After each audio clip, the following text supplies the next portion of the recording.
How many countries have you been to? Like We 15, were 20? counting and it was 17 countries, Okay, got including it. So, Mozambique.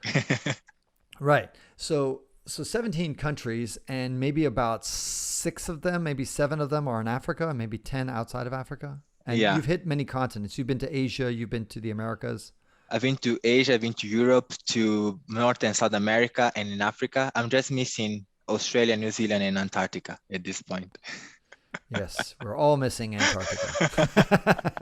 um, so, so my question to you is, what do you think of as a kind of a unique characteristic, good or bad, Uh-huh. about Mozambique? In other words, what characterizes your people and your Yeah, culture? I mean, I realize it's a tough question because Mozambique is a quite spectrum, diverse. and Yeah. you've got a lot of diversity from the north, the south, the middle, all over the place, the coast, inland, different villages, city. I mean, I realize this is a crazy question, but if you were to ask me, I mean, the United States is also a diverse country, but if you ask me what characterizes America, I could kind of come up with an answer.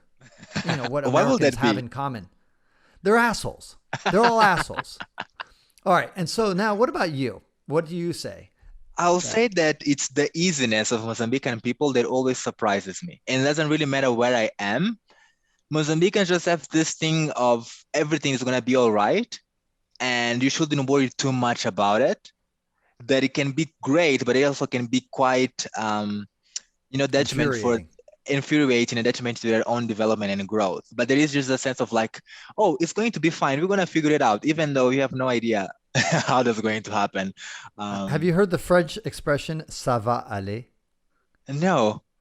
Okay, ça va aller. So if you go to almost half of Africa speaks French, Uh-huh. and there's a saying that you hear all over Francophone Africa, which is "ça va aller," which means it will all be just fine.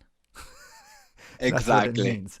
And Exactly. So I so think it's not when just you're Mozambican, it's African. yeah, it is an African thing, but maybe again you have been to other countries, so maybe Mozambique is much more relaxed and laid back than let's say South Africa, Of and more course. so than Kenya and maybe even Tanzania too.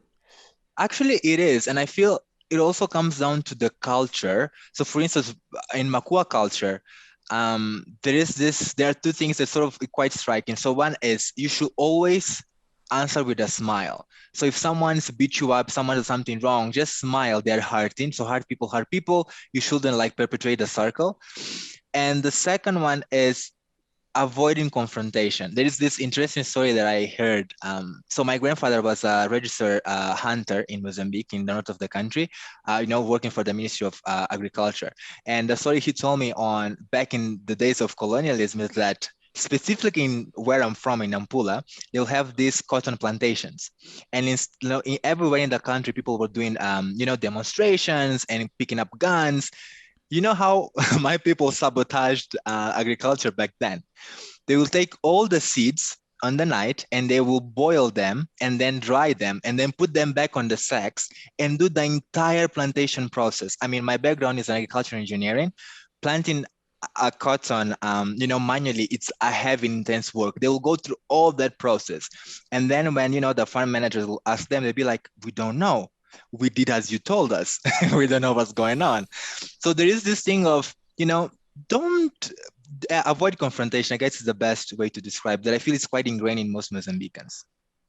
Yeah, but having traveled to all 54 African countries, I would say that that is a fairly common thread in Africa and that non-confrontational nature. And to me, I'm probably going to say things that are politically incorrect, but I don't give a shit. And if to me it was shocking because I had never been to Africa before my 5-year trip, Okay. and I had grown up in the United States. And African American culture, black culture in America, is, you just need to watch videos and stuff like that, quite confrontational Yeah. often. They're very much, can be, as a culture, be aggressive and in your face and unafraid to be confrontational. So I was kind of, my naive sense going into Africa expecting the same, like I'm going to get people yelling at me and defying me. And I was just so surprised that everywhere I went in Africa, they would avoid confrontation. And it got to the point where it can be a problem because sometimes they would tell me things like they're going to repair my car, and they would tell me, yeah, we'll have it done by tomorrow. And then they're like, okay, great, it's going to be done by tomorrow. And then it's not done by tomorrow. In fact, it's not done for another month. Absolutely. And because they just don't want the conflict, they don't want to fight. If they tell me it's going to take a month, Francis, they know it's going to create a fight. And I'm going to be like, what the hell? What do you mean it's going to take a month? So they rather just say, no, it'll be tomorrow. And they're like, this afternoon. And just on. And, it's ça va aller. It's going to be all right. Don't worry about it. It's going to be all right. But, and it's been they years. don't want to offend. It's been years where if you will speak up, you'll get beaten. You're going to get punished if you've spoken up. So that's why most of the African cultures, even though I think at a core, even without colonization, most of African cultures are quite polite and quite, understanding and respectful. When you have such a harsh force coming in, it just like reinforces those. But I do have to say that in some sort of like some cultures in Mozambique, even for Mozambicans, they are quite confrontational. I think the best word will be they're outspoken. They're not necessarily confrontational, but they're quite outspoken, and it can be very hard to change their minds. And I think you have that in other African countries as well. Yeah, that is true. But I would say the prevailing disposition of an African is incredibly polite, very respectful, patient, soft-spoken. Again, I don't know, you went to the United States? Yeah, I was in LA, New York. Right. And so you got to meet African-American culture? People? Did. I got a chance. Is my characterizing them off the mark, or do you think that was fair? I think it depends on the group for sure. Of course, yes. Of course and I think something that I was actually having this conversation the other day with a client that's trying to come to many African countries is that if you compare Africa with other continents, it's not very hard for you to survive in Africa. Especially if you don't have deserts, right? We don't have freezing cold temperatures most of the year. Johannesburg can get quite cold. If you drop some seeds of tomato or whatever in your soil, you're probably going to have something. So people usually here don't have the tendencies to fight so much of our resources. And most of our mindset is if you have little, share, because, tomorrow, someone else might also be in the same position, just share. And I think that's where most of our, non-confrontational and quite understanding culture comes from, is that we are in a blessed land and we actually have some, it won't hurt if we share. And I feel even if I'm thinking about other Black or Africans in the diaspora, when the countries there is more fight around resources, people get quite, in the fight mode. I think Japan is an exception of it, where it's like, we have so little, we cannot fight, Right. But most on the countries, I think it's quite different. Yeah, Japan is an anomaly because it does have very few resources and they're packed like sardines there.